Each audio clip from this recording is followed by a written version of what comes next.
Welcome back to my channel, and this is the second part of the complete endodontic diagnosis series on this YouTube channel. Let's jump into it.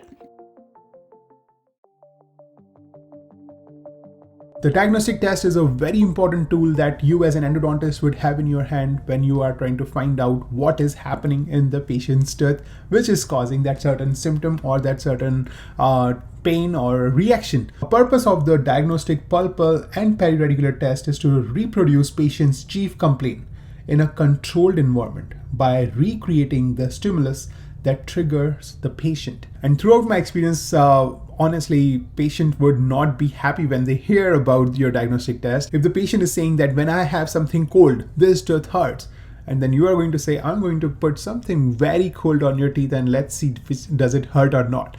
The patient is gonna say no. And when I explain this thing to him, patient's eyes goes wide open. So you have to mention these a few words in front of patient that it is going to be a very controlled and very short term, and it is going to be something that I can control as a clinician, and you are in a comfortable place right now. If something happens, then I have a way to make sure that you will be okay after that. So it's not like having ice cream and then you had that extreme pain throughout the night. It is going to be in a more controlled environment where I am taking control of it, and this is the only way when I can reproduce your complaint and find out which of these 3 teeth or 2 teeth are responsible for that certain complaint. So that's how I try to explain it. You might have a better way of explaining it. Let me know how you try to convey this message, but no matter what, do not skip the diagnostic test because patient is not comfortable with it. It's our job as a dentist, as a clinician, to make sure that the patient understands the benefit of it and that there are not much risk to it. There is no risk to it except the discomfort they will feel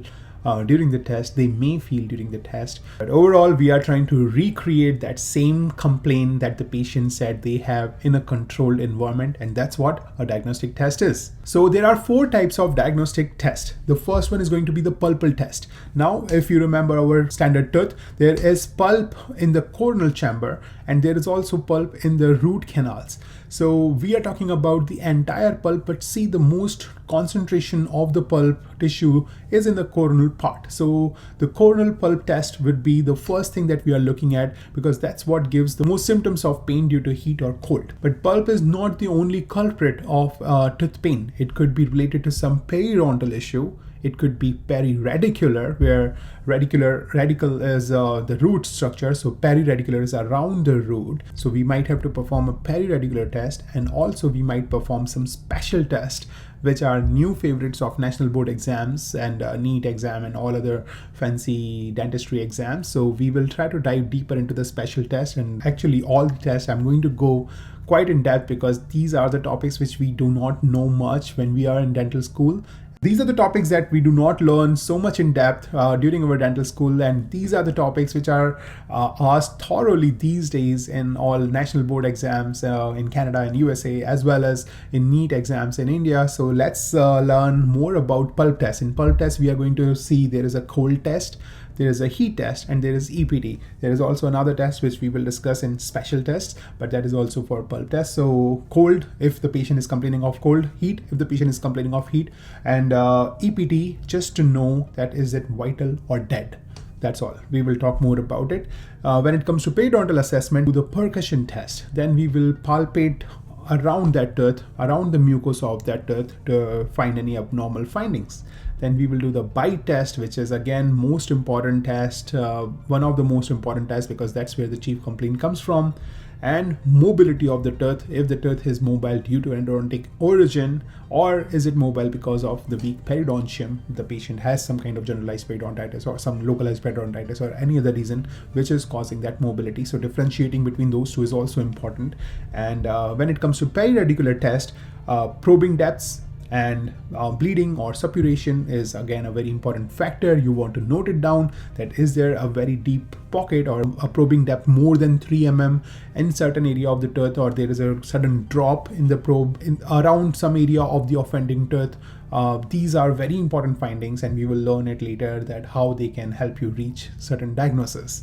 There are some special tests like sinus tracting tests. So if the patient has a draining sinus, they call it a pimple in the mouth. What happens is the periapical abscess finds its way through the sinus and starts draining outside in the oral cavity, maybe on the buccal mucosa or maybe on the lingual side. So that's what you try to find out. So you have to insert a gutter pressure point exactly through that pimple or the opening of that pimple, which the patient would call pimple, and it's not going to hurt the patient. Patient is not going to feel a thing. It's going to be convenient for the patient to do that, and you will take a radiograph and you can find out where it's coming from. So more about sinus tract tracing later. And selective anesthesia, when, as I said earlier, sometimes patient cannot say where the pain is coming from. They would be like, it's somewhere here, but I just cannot close my mouth. I cannot sleep. This is like, this entire part of my mouth hurts.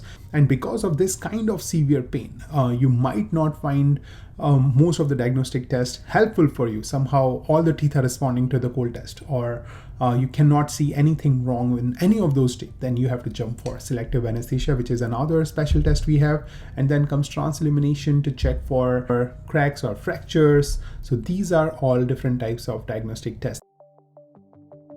Some important things about diagnostic tests. There is no one size fit all for diagnostic test.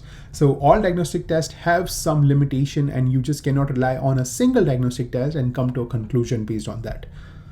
Must be carefully used in conjunction with multiple factors and information available, and that's why we were trying to collect all the information through subjective finding, objective finding, patient history, chief complaint, as well as the diagnostic test, so that we can reach to a conclusion. It just cannot come from a single diagnostic test. And one more important thing during the diagnostic test is the control teeth. Many people skip this part, and we just try to go to the offending tooth and just work on that offending tooth. Sometimes it doesn't even make sense if you are working on a single offending tooth and trying to find out the diagnosis of that tooth. You need to know that and compare to a control teeth. Control teeth can be any teeth adjacent to that particular tooth or on the contralateral side, sometimes on the opposing arch, just to make sure that it's distance enough, but it's similar enough to that certain tooth. So this was just another video of the complete endodontic diagnosis series on my YouTube channel. So just go on the playlist section and follow along the entire playlist to master endodontic diagnosis for dentistry exams, which include national boards of USA, Canada, ADC, as well as NEET PG exams. And make sure you post in the comment section below if you have any questions around this topic. Subscribe to my channel, share this video with at least one friend, and I'll see you in the next part of this series.